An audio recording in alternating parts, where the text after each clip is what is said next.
Hey, and we are live. Woo. Me and Mercy were dancing, trying to psych ourselves, chasing away those my butterflies. Thank you so much, Georgie, for the music, the countdown. That music really psychs me up. Whew. So, hi everyone. Thank you so much for checking in onto our live broadcast. It's been how many days? The last one was on Friday. But then, to be honest, I get confused by days nowadays. I can't tell you what day is what. Anyway, it's been a few days since our last broadcast, and the feedback was amazing. And the last live we had, time ran out, and we feel like we still needed to cover some important questions that the people who were watching last time had sent us. So we wanted to have the Q&A today. So as we continue talking, as we continue chatting, feel free to send your comments, your questions, and we will answer them as the time continues. And thank you so much for joining us. Welcome to the Q&A. Hi, Mercy.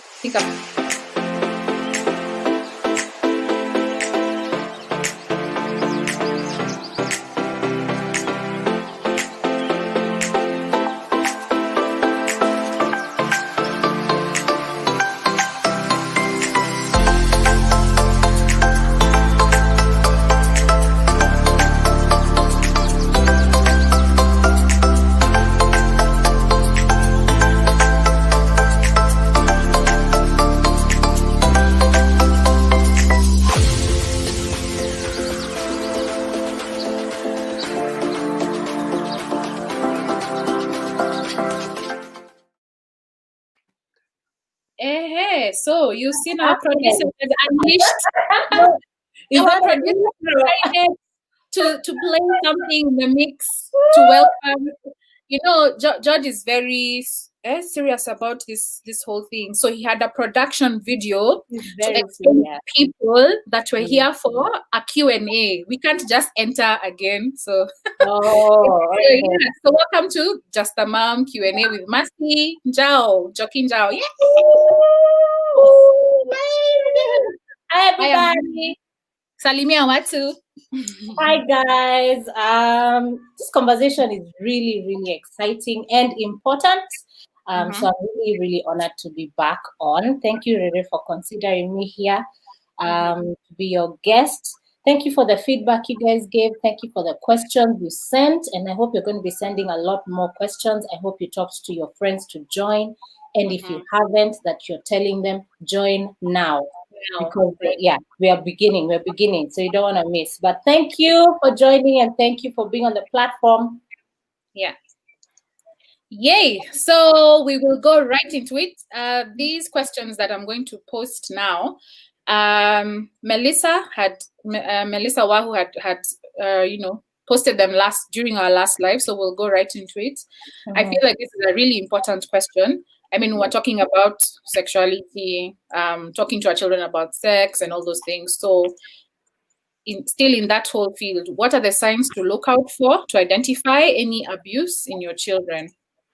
Okay. Wow, I don't know where to. I got some materials that we use with younger children for safety purposes around the conversation of safety. So I don't know whether I should start there or just start with this question. Let me just show you what I have. The conversation around safety, and then we go into what to look out for in terms of abuse, right? So with the younger ones, I don't know if you can see this. Yes, I can see that. Body safety rules. This is nice and colorful. And these materials are online, actually, yeah? And that's, it's something that you teach kids right from kindergarten all the way to prep. We call prep school for, I guess, international curriculum schools, but you're talking about primary as well. And you're telling them things like, my body is my body and it belongs to me. And basically you're telling them what you were saying. You can say no, you don't have to, don't touch me and I won't touch you. Let's maintain our boundary spaces and things like that. It talks about early warning signs, and it says, if I feel frightened or unsafe, what does that feel like for a child? It's good to educate our children. So you might feel like your tummy is a bit queasy, you might feel like you're shaking a bit. You're trying to tell your child what to be aware of. That when I feel this way around this situation, then that means my body is telling me there's something wrong. So those are the kind of education things that you should be teaching your kids. A safety network is really important, guys. Okay. If I can't tell mommy or daddy or mom and dad, who can I tell? So it's not just for the younger ones. It's always talking about a community. Who's your children's community? Who can they tell? Yeah. So that's a good conversation to have. You can tell me, or you can tell daddy, you can tell your teacher, you can tell Shosho, just people that you've created that are trustworthy for your child. We talked about secrets last time. What is a good secret? What is a bad secret? Maybe what we didn't mention was touch. What's a good touch? What's a bad touch? And of course, a bad touch would be what we said earlier. You didn't feel good about it. Your sister just said, no, I don't like this. Yeah. And my private parts are private. You remember that? So these are the kind of things that can really help you to have a conversation with the younger ones. There's another one that is called pants. Yeah, and all of this is online, guys. Pants basically standing for private parts. Private are private. A stands for always remember your body belongs to you. N stands for no means no. T talk about secrets that upset you. And S, speak up, someone can help. And this one, actually, if you go and Google it online, Pantosaurus, if you can see that. Right, I can see it. Yeah, they have a song. They have like a nice catchy song that kids can remember. But if that's too much information, just remember to talk about body parts, name them what they are called, tell them about not keeping secrets that are not good secrets, define those, talk about who's your safety network, who can you tell. So just simple things around that enhances safety. There you go. This information again is online. All right. We will share. We will do the work for you and look and post those links after this live, so that you can be able to go and check them out right after this. So thanks so much for sharing that. So now that we've talked about the safety, now what are the signs to look out for? Right. Yes. So of course, abuse takes many forms. There's emotional abuse, there's sexual abuse, there's physical abuse, and neglect is also a form of abuse. Neglect is kind of, let me start there. That's, you'd be seeing things like a child is losing lots of weight, or a child is having injuries or sicknesses and they're not being attended to. It's like, hey, this child is still having this injury. You know what's going on? Maybe the child is missing school a lot. Unexplained injuries. It's almost things that tell you, is there no supervision around this child? You get, so it would be things to do with food, physical safety from injuries, sicknesses, those kind of things tell you there's no actual active adult supervision around that child. And those are the kind of things you'd be noticing in a child. But when it comes to like emotional abuse, and if we can define that quickly, it's just words. Mostly it comes through words or treatment, like behavior that makes a child feel some mental distress. Not even a child, even an adult, right? Mental anguish, mental distress. You are harsh, maybe harsh words were spoken, maybe insults. Maybe it's a big one among young children, not young people. Social alienation. We are not your friend anymore. We're not talking to you, and we group and we're talking about that person. That's it's tantamount almost to abuse or bullying, right? Bullying is emotional abuse. A child who has been emotionally abused will be withdrawn. A young person or a child, you'll find that they're often withdrawn. They may not want to go home. It's the same for physical. So they may share, but physical, there'll be obvious injuries. But emotional, a child might be withdrawn. Or the flip side, a child is an angry child. They come and they project, right? So withdrawal or the flip. They're angry, they're mean. A child who might seem a bit too mature for their age. That goes as well to sexual abuse. They know too much. they know more than they should know at their age. That's something to look out for. A child who is talking about self-harming, who is academics are not going well, friendships are not going well, that kind of tells you there's something going on with this child. Okay. When it comes to physical abuse, you're talking about, like I said, might be withdrawn or the flip. He's a bully. He's angry, right?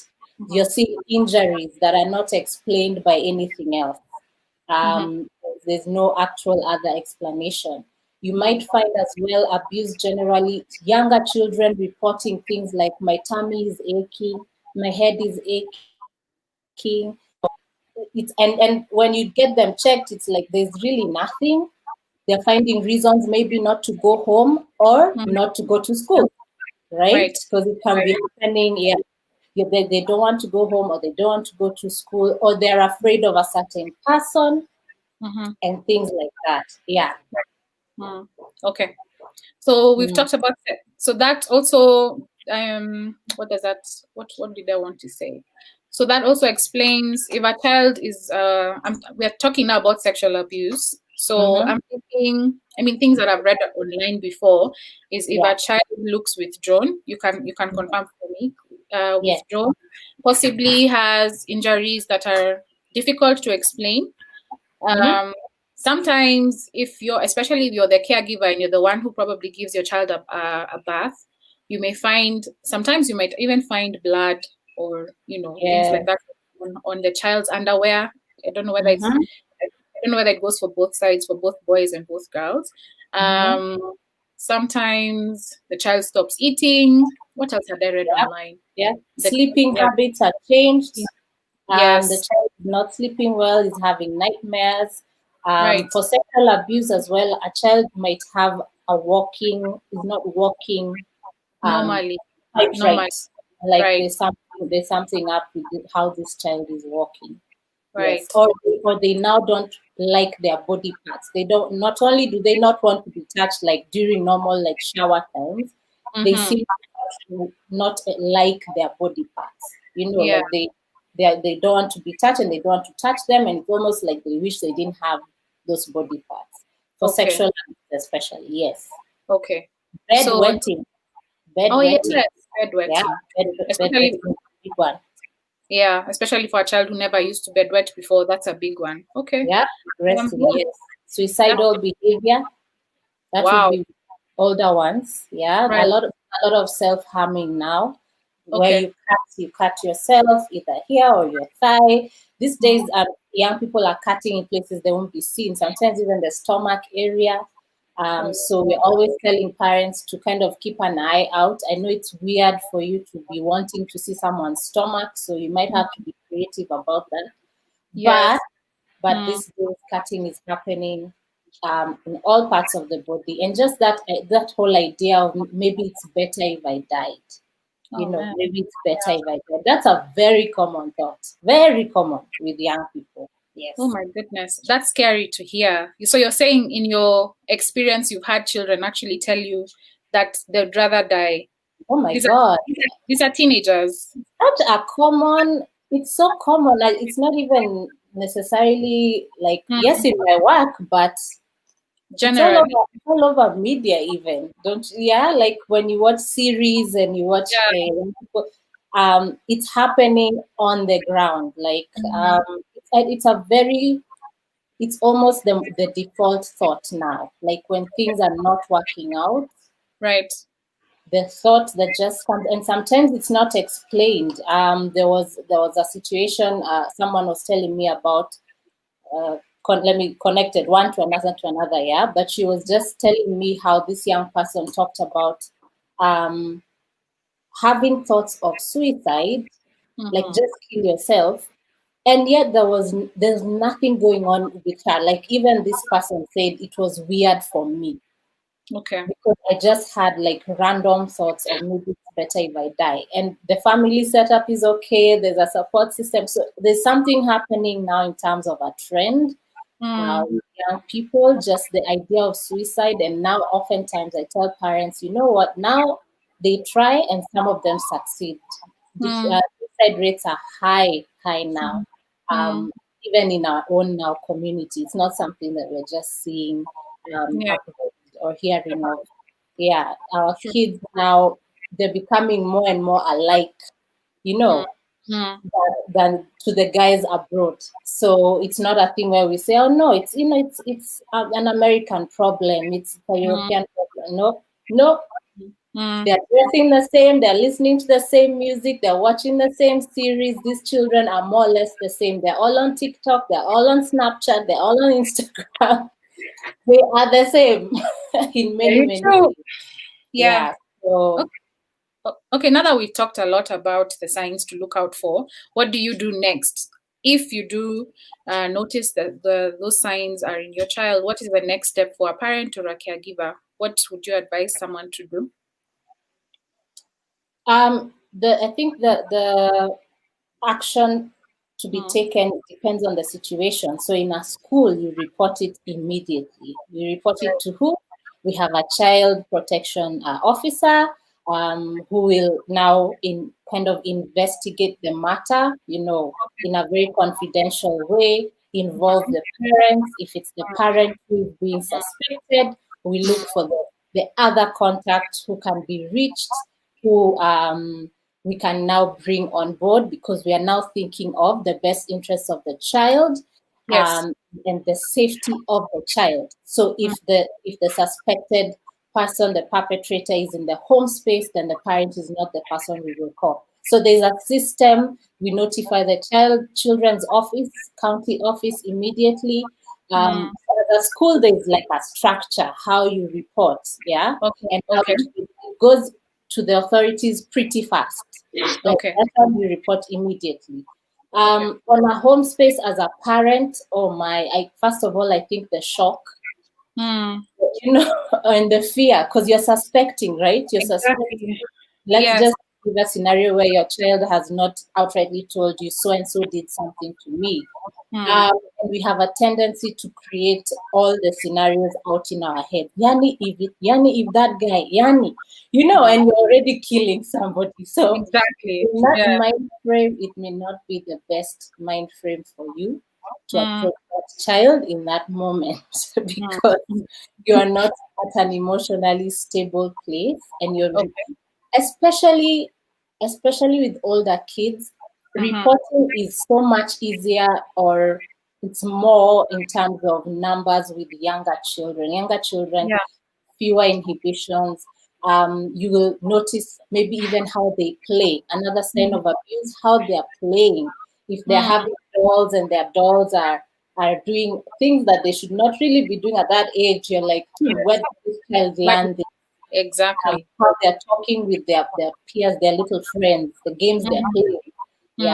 So with those ones, the children during play, as they draw, they depict their reality. Their creativity is not yet in a space where they're going to create some abstract thing like the Mona Lisa, and we're all till today guessing if she's smiling or sad or whatever.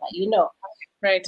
That's not how children are. They just depict their reality. I remember a time I sat in a course, and one of the people lecturing said, in one of their sessions, there were animals, and there was a man and a woman, and this child put a woman and the little boy in the middle and surrounded them with animals, and then the man was on the outside. And when he inquired, like, hey, what's going on here in this scenario, he said now the man cannot reach them. And it happened that the dad was quite abusive at home. So children do not create things that are outside of their reality. It's very rare. But all the children have more inhibitions. They don't want to break up the family. They think about what will people say. So you want to be very calm at all times, whether it's with the younger ones or the older ones. With the younger ones, if you usually have a conversation with them, you can be saying, hey, who has been playing with you? Which games did you play? Usually they tell you. Yes. And say, yeah, Uncle so-and-so or Auntie so-and-so, she took me to the bathroom, and then, and then she told me we play a game. They will tell you. It is so important to remain calm. Please remain calm.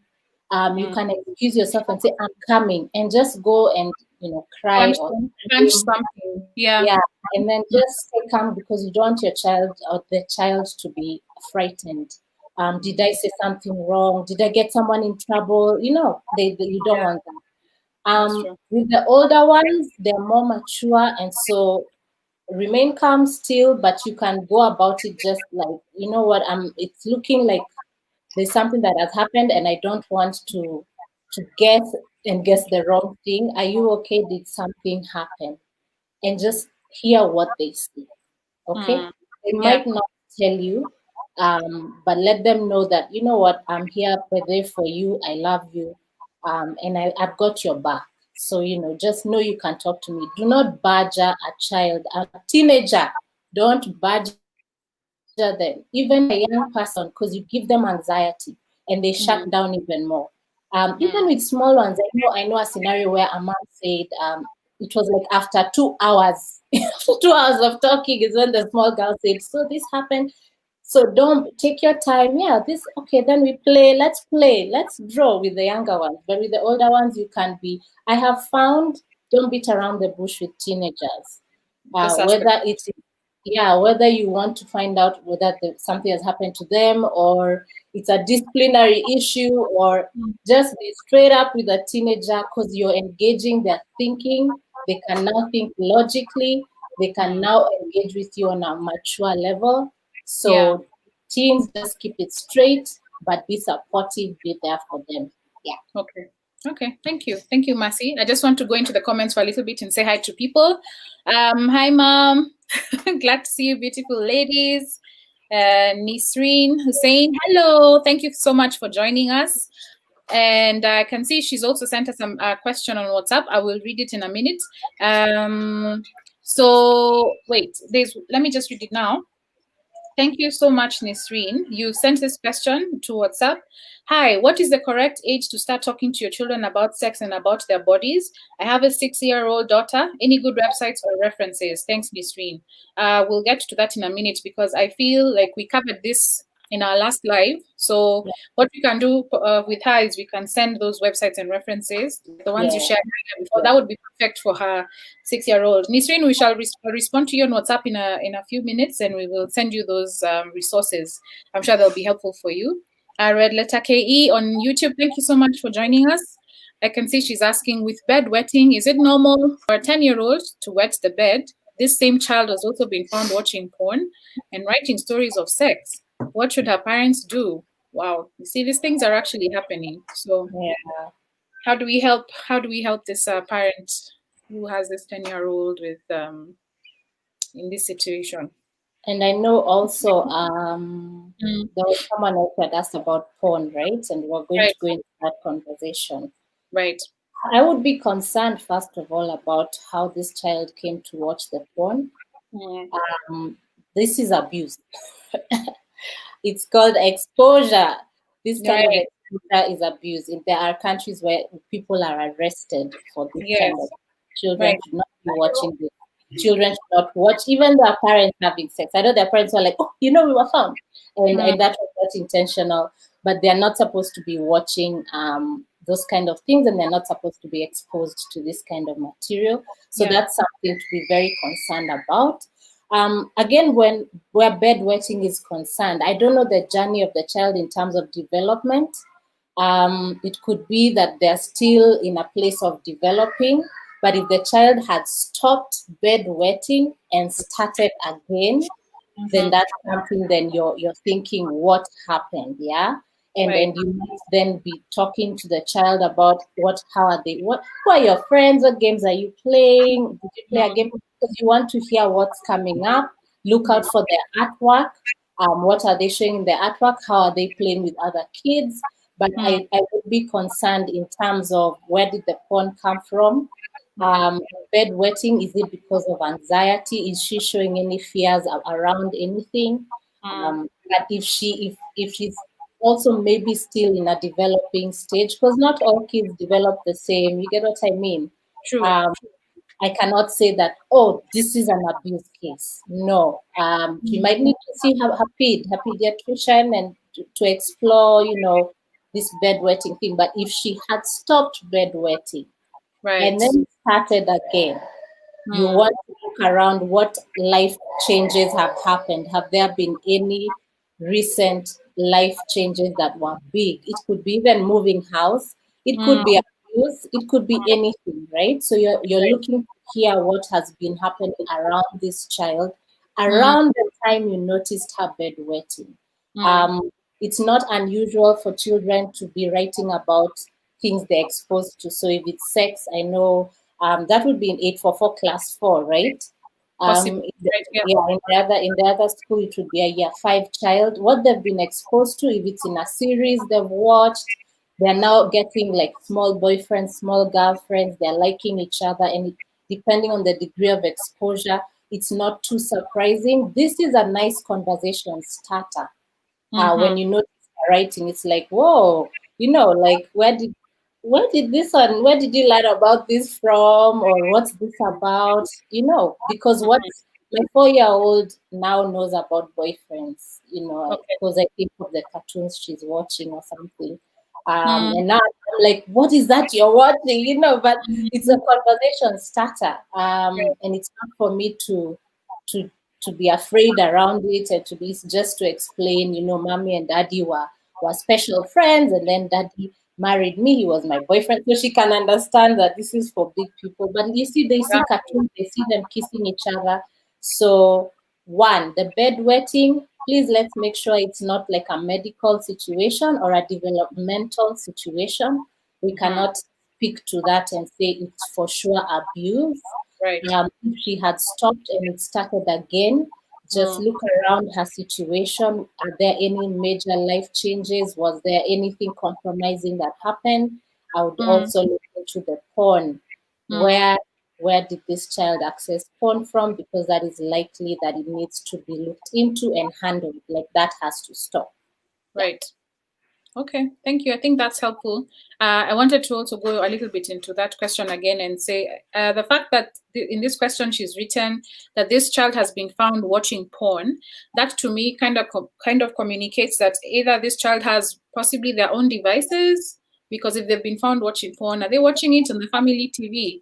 I don't think so. So this goes into, when a family decides to buy a phone or a tablet for their child, we can't tell you what to do with your children. I mean, if you've chosen to get devices for your child at whatever age, that's up to you. But you need to realize that there are tools that you can use to protect your child from pornography and videos that are too old and too mature for their age. And what we've downloaded for ourselves is there's an app called Google Play. It's found in the Play Store. It's called Family Link app, and it's for parents and their children. You can have for your younger children or for your teenagers or basically your children. So you are, as a parent, become like the manager of your child's screen time. You can even time how long they're online. You can disconnect the internet. You can disconnect their screen time from your device. You can decide what kind of things they download onto their devices. So basically, you are the one who's the master of what your child is exposed to. And I think it's extremely important. Yes, you bought a phone or a tablet for your child, but be responsible about it. Protect your child from pornography, protect your child for all those things. So again, I shall have the link. It's called Family Link app. And yes, it will help you to protect your child for all these things. Because the things that are online are it's a scary.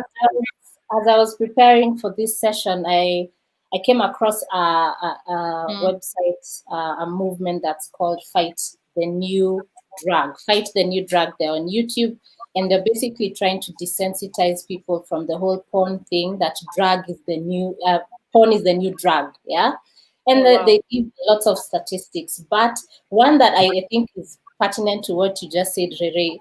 There's a scientist who said that they found in 2008, between 2008 and 2011, which I imagine has changed because that is a while ago, that the exposure to pornography for 13-year-olds and under went up from 14% to 49%.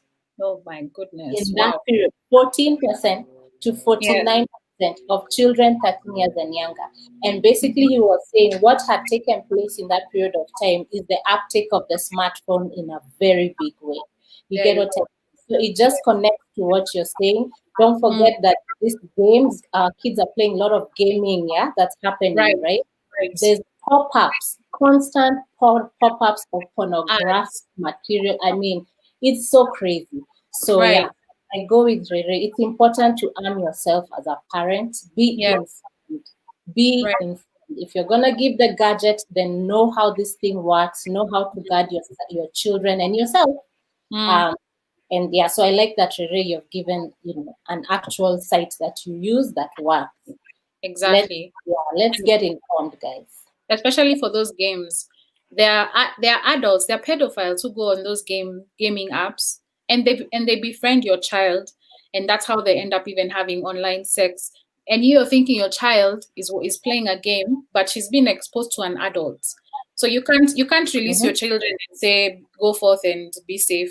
You need to be like I don't know. It's a scary thing for me. This world nowadays, oh my God. May God help us to be completely vigilant, because the things that our children are being exposed to, they're crazy. So I think we've covered maybe a word of caution. A word of caution. It's so common now to see parents get overwhelmed by their children. Whether of course, the gadget, whether yeah, behavior. You come and you find you're talking like you're totally overwhelmed by this child. And that is understandable. However, don't ever forget you're the parent, okay? Calm down, just calm down. Talk to someone if you need to. Do you have a support system yourself? Calm down, understand that you're the parent, you're the adult in the equation.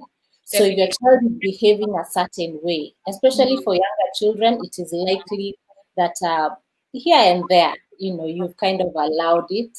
And it's just how to come back to what it is you value as a home, as a family, as a parent body, and how you want to train your child. So that thing of you're totally overwhelmed, you've given them the gadgets, and now you're just like, they're online all the time. Oh, they cannot switch off. Just calm down and remember you're the parent. Exactly. You can actually say we switch off at 9. Whether they close their eyes or not, that is to them. You are the parent. Exactly. Yeah. So yes, Red Letter KE is saying, thank you. I will share this video with the mom and hope she uses the advice you have shared. Thank you so much, Red Letter KE, for watching and also asking that question. I hope it helps the parents to deal with that situation. So we'll go to another question. No, not that one. There's another one. Give me a second. Yes, this one. So there are tips on how to discuss with other adults or parents where there has been inappropriate sexual contact, as the natural instinct will be to beat or bite or both the abuser, but abused children abuse others. So I feel like in this situation, she means like possibly you've had a conversation with your child and maybe they were at their friend's house and they were exposed to something in that house. So how do you talk to that parent? Yeah, this is a tricky one. Yeah, I'm in defense mode. It's like, what's the goal? I found in life it's good to really question your motive. Is it a genuine concern for also that other child? Because a child is a child, yeah? I know we have our children and we want to protect them. I remember last time when we talked about the 8-year-old gay child, we also said do not ostracize that child. Exactly. That is still a child, yeah? So is it a genuine protective motive of your child and your home values, but also you're like, also that child, that's a child who shouldn't be exposed? Or is it just to let them have it? Like, you guys, I don't know what you're exposing your child to, So what's your motive? It has to be a genuine care motive. Is it possible to handle it within your own space where you say to your child, you know what, we don't agree with that in this home, and because of that, I don't want you to go to that house again. It could actually end there. You get what I mean? You could actually handle it in-house with your child and lay some ground rules where you don't want that interaction and explain to them why. They may like you or not like you, but again, you are the parent. You're not trying to be a tyrant, but sometimes it's a protective situation, right? Right. So you could handle it in your home and it works. Your child just is not going over to that place anymore. And when they hang out with everyone else, not just two people. Or you're saying, I want to protect my child, but they should also just know. It's so hard to dictate to another parent how to raise their child. And every time there is an issue with another person's child, they feel like you're saying they're failing and you know better and you're on a pedestal. So it's very tricky. I would say if you can handle it in your own home space, please do. Because when you cross over, just be ready for what you've talked about. You can come in peace, completely in peace, and say, you know what, I know this is a tricky thing. I don't want to speak to how you parent. I just want to let you know this and this happened. And it's just for protecting, yes, my child, but also your child as well. True. And still they bite your head off. So just question your motive. If it's protective, then go and talk to them in peace, respectfully, understand that their home is their home, but just let them know that it happened in case they didn't even know. But if you can handle it within your space and your child has understood, that's also an option. In my profession, we give you options. Then pick the option. So if the option is also to go and let them have it, we just tell you, okay, you do your thing. We'll be here to support you after. So it's just for you to pick your motive around it, but don't ostracize the other child and don't take a higher ground approach. That's not going to work. Yeah. Okay. Yeah. It's interesting that you talked about that not going well. It's difficult as a parent, especially if your child has talked to you. Okay, if they're younger, a lot of younger children don't really know how to communicate exactly what happened. So the little information they may have might not be completely accurate. Even with these small fights they have, when they're telling on the neighbor's child has beaten me, the neighbor's child was mean to me, like, because we were not there during the scenario, like for us, we don't encourage telling on each other unless there is blood, unless there was like a serious fight. I usually encourage Taji to work it out with her friend, right? Because it's not a big deal. But as they grow older, like for example, there were some teenagers who had disappeared sometime I think it was last year, where we used to live, and they were found in another estate all the way in Athi River, and they were drinking, and there was obviously they were having sex and all that stuff. So the house where they were found, the parent was very nonchalant. Those ones for my child doesn't do these things. It must be yours. So you see, you're there upset. You didn't know where your child was. You've driven all the way. You found them in somebody else's house. Yeah. Now, because you think whatever is happening is wrong, you can't impose that on the other person or how they're going to receive your information. So I think that's good advice to deal with your own child, discipline them, ground them. I mean, if they've gone drinking and all that stuff, and then hopefully bring them back to the right path. But yeah, it's a difficult situation. I can't imagine what I would do if I was that parent, especially for teenagers. Yeah, I watched a TED Talk maybe 2 years ago, where this psychologist made a really good point. She said she would also be asking the parent, where you say, my daughter was in your house and they're drinking, and what is it about your daughter that makes you comfortable in that situation? Exactly. What is it about your daughter that is okay, that she's okay to be in that crowd? Right. So we all have like a responsibility. When it comes to your child, the buck stops with you, period. I know we talk about influence, I know, and that will happen, but my philosophy for parents is do the best that you can. Let's give our children as few things to have to overcome as adults, as possible. You know the things you've had to overcome as an adult because of how you are. So let's just give it our best shot, so they don't have too many things to work through when they are adults. Yeah. Yeah. So yeah, I hope that was helpful. I'm checking to see if there are any other comments or questions. I want to take a second to check on WhatsApp. My Mr. Producer, kuna question WhatsApp? there isn't anything coming in as of now. So Okay. I guess today we're going to finish early before the hour is up. We Unless George. haven't discussed pornography. Oh yes, I'm sorry. You wanted to talk a little more about that. Let's go right into it. Give me a Yeah. second. Go ahead. Go ahead and share with Just us. to just to highlight that it's again because I took time to prepare. Thank you.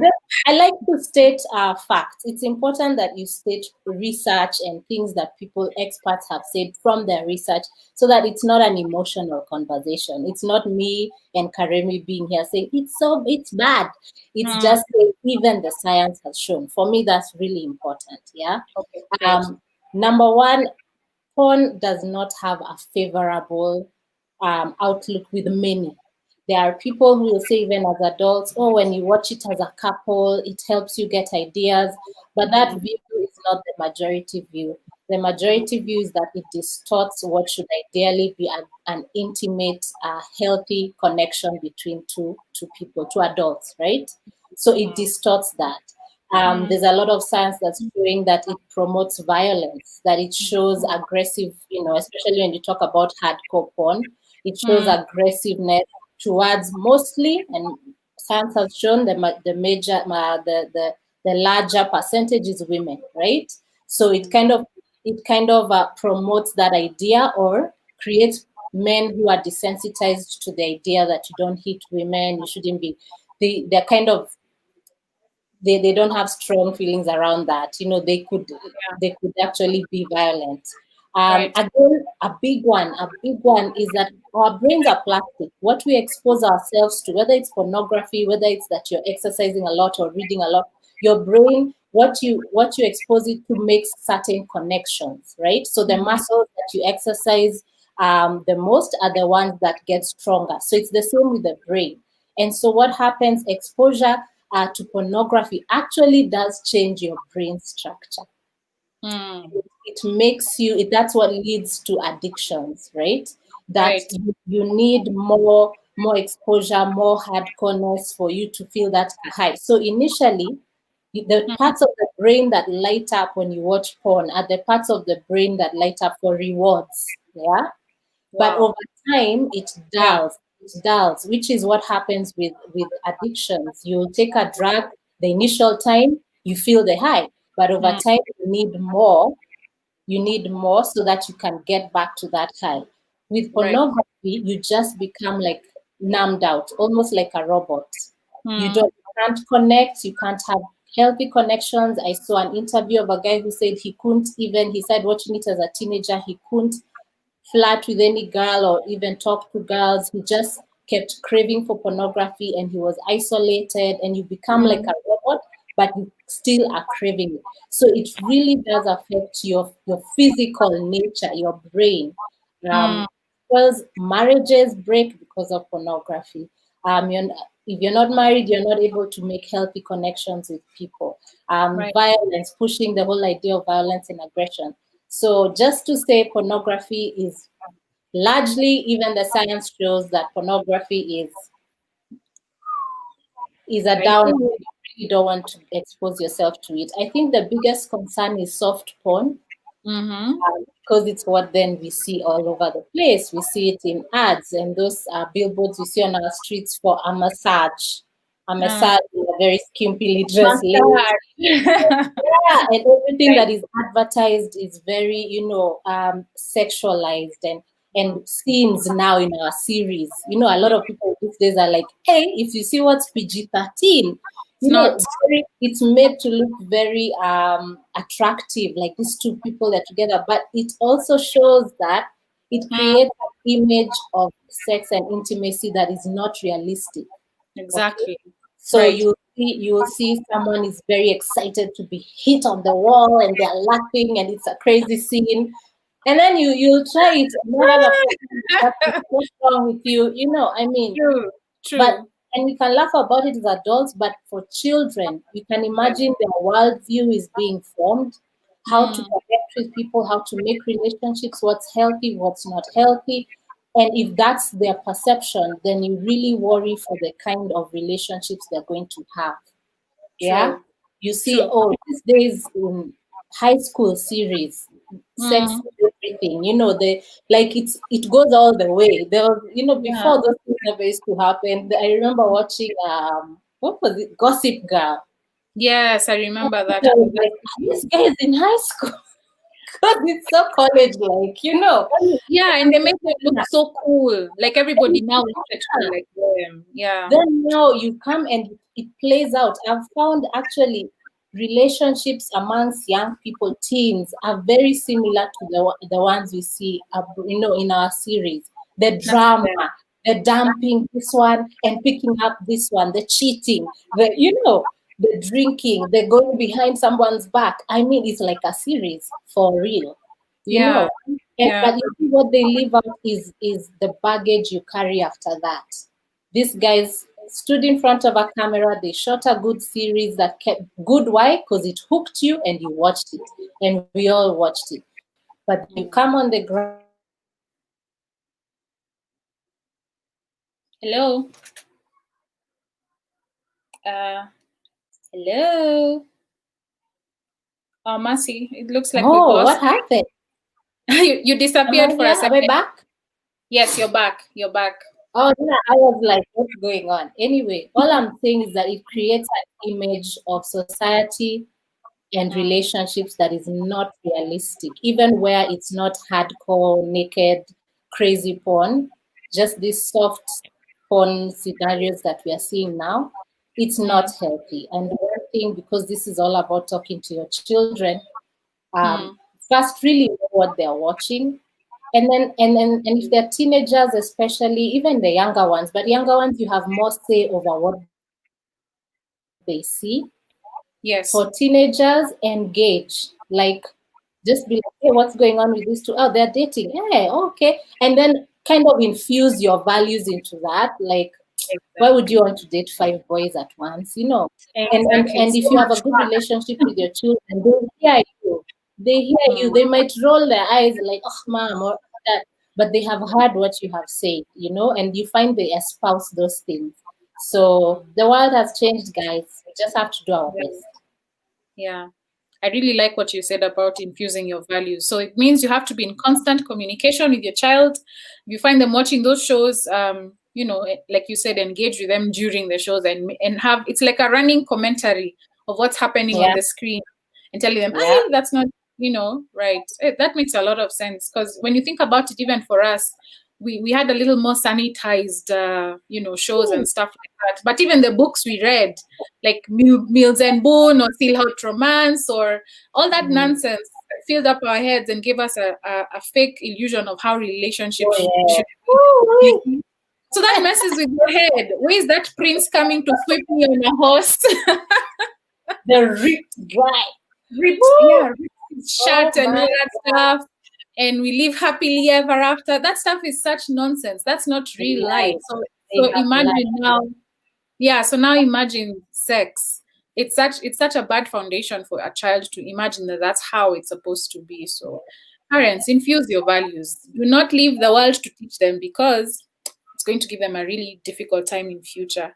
Yeah, so thank you so much for those comments. I feel like that's a good place to end, actually, because if we can remember to infuse our values in everything that your child is doing, or in all the conversations that you're having with your children, I think across the board, things will go really well. So we want to share the Mercy's information on the screen. If you have found this information to be helpful, or if you feel like you need one-on-one sessions with her, her Twitter and her IG handles are on the screen right now. You can DM her and inbox her. As always, M-Pesa Love gifts are welcome. In this season, we need all the help we can get. So thank you so much for all those who've responded, and we hope you're going to continue reaching out to Mercy, because this is what she does for a living. I'm sure she'd be really happy to hear from you. And the last thing, allow me to do another ad. I want I've also been getting questions about Saru organic products. So I want to post on the screen, because I used to introduce so many people to this products. We came up with an agreement with the owner of Saru. And so now anybody who I introduce gets a 10% discount. If you use the code on the screen, you'll be able to get a discount on their website. And yeah, use them for your hair, for your children's hair. It has really worked for me. And I hope you're going to enjoy the experience with them. And if you have any feedback or any questions about their products, feel free to reach out to me as well. And yes, so Mercy, I don't know if you have anything more you want to say before we leave. No, just that this has been just a very useful use of our time and this digital space. I hope more and more people watch it, only because it's a meaningful conversation. Right. It's a meaningful conversation. I'll tell you, everything almost rises and falls with parenting in terms of society and who we become and who our children become. And there's so much that goes into that space because, like I said last time, it's who you are as an individual, what you're bringing to the table. And what you're bringing is how you are raised, what biases you have, what perceptions, what worldviews, and you come at parenting and at life with that. So if you're not self-aware, then it's going to really create a lot of kinks for you along the way. Sorry. So yeah, I hope more people watch it, and I hope we get more intentional. Yes. Thank you so much for those comments, Mercy. And Mom, my mom is saying, I feel like this should be a daily show. The world outside is fighting to capture our families. Umesikia Mercy, people need your content, so tunangoja. All right, everyone. Thank you so much for watching. Thank you for engaging. Thank you for the comments and the questions. For anybody who had asked any questions on WhatsApp, I shall respond to them after this live broadcast. We'll share the links and any resources that we mentioned. And we hope everything we'll share will be helpful to you as you parent your children. So bye. See you on the next live.